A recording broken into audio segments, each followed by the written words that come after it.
Hello दोस्तों, Rana classes में आपका स्वागत है। तो आज की लेटेस्ट कॉम्पिटिटिव एग्जाम और जॉब अपडेट बताऊंगा, तो इस वीडियो को शुरू से अंत तक देखें। पसंद आने पर लाइक, नए लोग सब्सक्राइब करना ना भूले।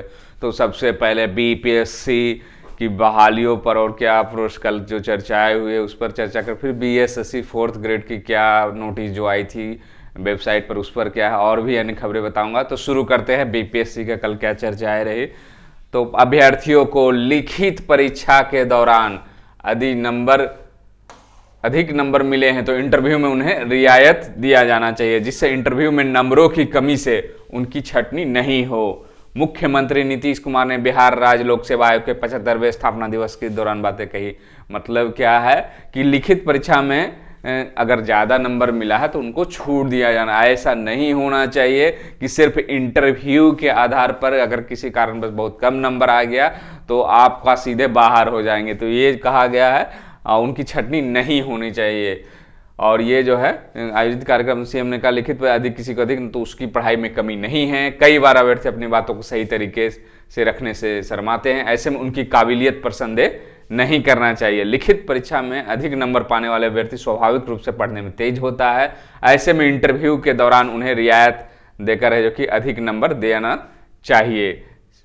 तो ये जो कहा गया है और ये बड़ी खबर है। और ये जो है मतलब जो जिनका मेंस में मार्क्स, हालांकि नंबर्स जो है ये थोड़ा सा ये होगा कि क्योंकि उस समय लोगों को नहीं पता रहता है कि किनका नंबर ज़्यादा है, और इंटरव्यू बोर्ड को उस समय कि किनका नंबर कम है, और उसी समय एक डिसाइडिंग होता है कि मान लीजिए किसी कारण तो बाद में है जो कि ये किया जा सकता है, इनके नंबर ज़्यादा है तो इनको रियायत दिया जा सकता है। बीपीएससी के माध्यम सीएम ने कहा कि बीपीएससी के माध्यम से 45,892 लोगों को नौकरी दी जाएगी। 40,506 हेडमास्टर की बहाली के लिए भी तेजी से काम करने का दिशा निर्देश दिया। मुख्यमंत्री ने बीपीएससी के सदस्य के रिक्त पदों पर 5 दिनों में बहाली करने का निर्देश दिया गया, और विभिन्न विभागों में जो भी खाली है कर्मियों की जल्द ही है जो कि बहाली होगी। हालांकि बीपीएससी ऐसे भी काफ़ी तेज चल रही है, हर वैकेंसी है जो कि अप टू डेट है और निकल भी रही है। और बिहार में माना जाए तो सबसे तेज जो आयोग है वो बीपीएससी ही है। अब आते हैं दूसरी खबरों पर। कल ये नोटिस आपने परसों आई थी ये नोटिस, और कल मैंने डाला भी था। और इसका मतलब क्या क्या है, ये फ्रेश वैकेंसी है या पुरानी वैकेंसी है, क्या 4th ग्रेड वैकेंसी है जो कि किस गुवाहाट हो गई थी, इन सब चर्चा करेंगे इस पर कि क्या आखिर ये चिट्ठी में है क्या। कुछ लोग तो समझ गए हैं कि, तो देखते हैं।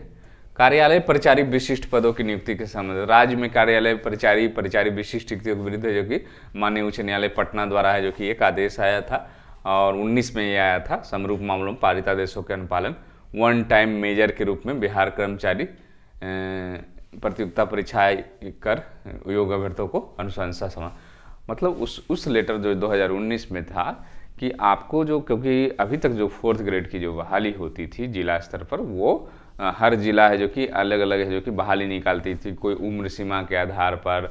तो कभी मेनली होता था कि उम्र जिनकी ज़्यादा होती थी उनको लिया जाता था। इस आधार पर क्या होता था, बहुत सारे केसेज हुए, मुकदमे इतना ज़्यादा हो तो कोई कहता था हम पहले से हैं, कोई कहता था हम अनुभव के आधार पर छूट दीजिए। तो बहुत सारी क्राइटेरिया उसमें रहने का अलग जिलों के अलग अलग, इसलिए पटना हाईकोर्ट ने निर्देश दिया कि बीएसएससी के अब जो है जिला स्तर पर बहाली बंद हो जाएगी 4th ग्रेड की सरकारी नौकरी की। अब क्या होगा, जब भी होगी तो बीएसएससी की होगी। और उस लेटर में ये भी था कि सबसे पहले जो है वो जो जिला स्तर पर जो बहुत सालों से कई जगह नहीं हुई है उन 4th ग्रेडों के पहले बहाली, उसके बाद है जो कि 4th ग्रेड की बहाली होगी। लेकिन वो भी जो बहाली होगी उसमें परीक्षा आगे देखते हैं। दिनांक 14/2/2023 को समान परीक्षा से संपन्न बैठक में निर्णय के आलोक में रिक्तियां भरने, जिला द्वारा पूर्व में निर्गत विज्ञापनों में आवेदन समर्पित करने वाले आवेदकों का ऑनलाइन आवेदन संबंधित जिला स्तर पर प्राप्त किया जाना है। मतलब क्या है कि सबसे पहले जो है वो आपको जिलों में जो पूर्व में लिया गया था उसी को बहाली होगी, फ्रेश बहाली नहीं होगी। मतलब ये साफ है कि जो लोग जिला वाले में, चाहे वो सहरसा के हों, भागलपुर, जब भी भरे हों वो भर सकते हैं। नए कैंडिडेट है जो कि नहीं भर सकते। हाँ, जो लोग भर चुके हैं उनको ये काम करना है। तो ऐसे सभी संबंधित अभ्यर्थियों को सूचित किया गया। आयोग के वेबसाइट bssc.bihar.gov.in पर लिंक उपलब्ध कराया जाएगा। 10/4 से 1/5 तक भरना सुनिश्चित करेंगे। मतलब जो जिलों में जो नोटिफिकेशन में जो 4th ग्रेड की बहाली में जो फॉर्म भरे थे या नियोजन कार्यालय में जो भी आवेदन दिए थे उनका है जो कि वो कह रहा है। और क्या कह रहा है कि अभ्यर्थियों द्वारा ऑनलाइन आवेदन भरे जाने के पश्चात जिला द्वारा उक्त अभ्यर्थी के द्वारा पूर्व में आवेदन के प्रविष्टियों को प्रमाणित कर आयोग के पोर्टल पर अपलोड किया जाएगा। तदुपरांत आयोग द्वारा संबंधित जिलों के माध्यम से सत्यापित किए गए अभ्यर्थियों को प्रतियोगिता परीक्षा आयोजित किया जाएगा। मतलब कहा जा रहा है कि ये जो है 10/4 से 14/4 तक पहले क्या करेंगे, अभ्यर्थी और जो भी सबूत आपके पास या जो भी क्राइटेरिया उसकी रहेगी उसको भरना है। कुछ नंबर रहेगा, नियोजन संख्या जो भी आपने भरा। नए मतलब छात्र नहीं भर सकते हैं, मतलब जो पहले फॉर्म भर चुके वही उन्हीं को करना। फिर वो जो आप ऑनलाइन करेंगे उसके सत्यापन के लिए वो क्या करेगा, फिर से जिलों में भेजेगा। जिलों में भेजकर जब सत्यापित हो जाएगा तो दिनांक 12/12 के पूर्व जिसका विज्ञापन जिलों में प्रकाशित किया गया तो उनके लिए योग्यता क्या रहेगी, अष्टम वर्ग की रहेगी। मतलब जो 12/12 के पहले भी क्योंकि बहुत सालों से ये अटकी हुई है, हर जिले में केस चल रही थी कोई ना कोई मामले।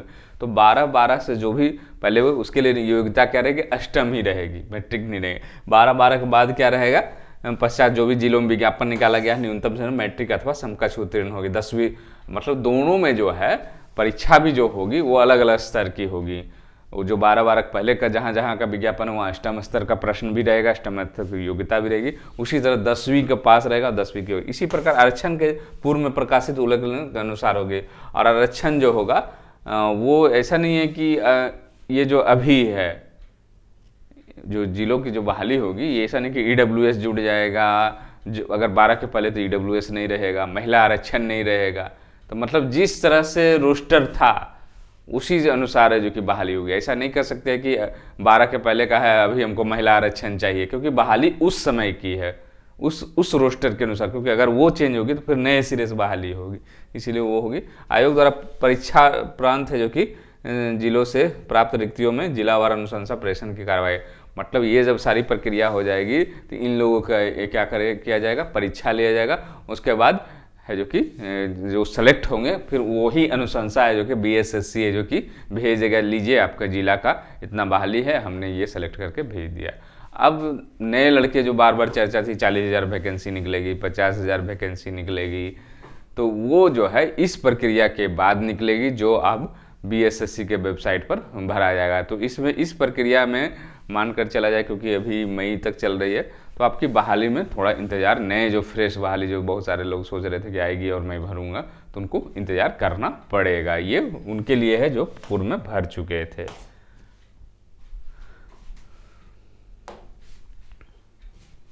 अब आते हैं दूसरी खबरों पर।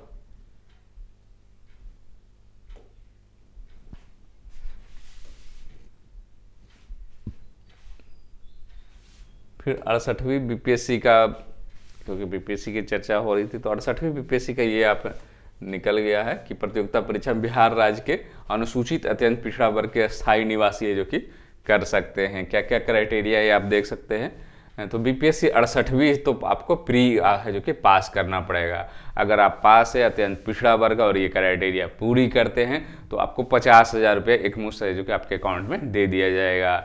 बिहार राज्य का स्थायी निवासी होना चाहिए, अधिसूचित बिहार सरकार द्वारा अत्यंत पिछड़ा वर्ग होना चाहिए, और दूसरे स्टेट का नहीं चलेगा, ना ही सेंट्रल का, बिहार स्टेट का होना चाहिए। फिर क्या है, परीक्षा उत्तीर्ण PT होना। किसी भी इस योजना एक ही बार, अगर आपने पहले ले चुके हैं, मान लीजिए आप पहले भी पास किया पैसा ले, तो एक ही बार दिया जाएगा, दोबारा नहीं दिया जाएगा। नहीं कि बार बार पास करे आपको दिया जाए।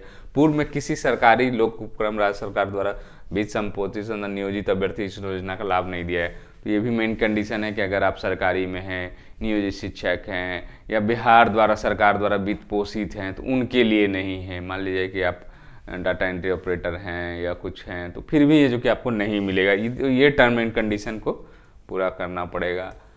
और 3-5 तक ऑनलाइन आवेदन है जो कि समर्पित किया जा सकता है लॉगिन कर। और ये BCC भी वेलफेयर या स्टेट बिहार, ये देख सकते हैं वेबसाइट। निर्धारित तिथि के तक ही भरना है, उसके बाद अमान्य कर दिए जाएंगे। फोटो क्या क्या चीज़ चाहिए, फोटो, हस्ताक्षर, एडमिट कार्ड, स्व अभिप्रमाणित पत्र, जाति प्रमाण पत्र, आधार कार्ड, आवासीय प्रमाण, एक्टिव खाता या पासबुक का हस्ताक्षर रद्द हुआ, ये सभी जो कि रहना चाहिए। ईमेल आईडी रहना चाहिए। ऑनलाइन आवेदन सही अंकित करना। अधिक किसी अभ्यर्थी सूचना देकर अनुमान राशि प्राप्त किया था तो अगर गलत सूचना देकर करते तो आप पर कार्रवाई भी होगी। और ये भी उसमें लिखना है, स्व घोषणा करना कि मैंने पहले जो कि इस जो मुख्यमंत्री जो सिविल सेवा प्रोत्साहन राशि है वो पहले नहीं लिया है। तो ये आप भर सकते हैं। 3 किनको मिलता है, महिलाओं को मिलता है और SC ST को मिलता है और EBC को मिलता है, BC को नहीं मिलता है।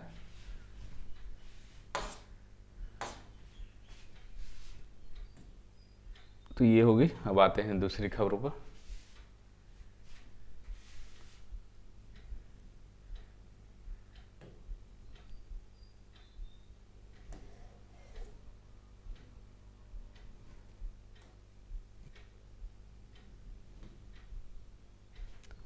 अब 6 से 15 अप्रैल तक आयोजित होगी JEE मेंस की। तो स्टूडेंट को फिर से चारों विकल्पों में परीक्षा शहर जो कि किया गया।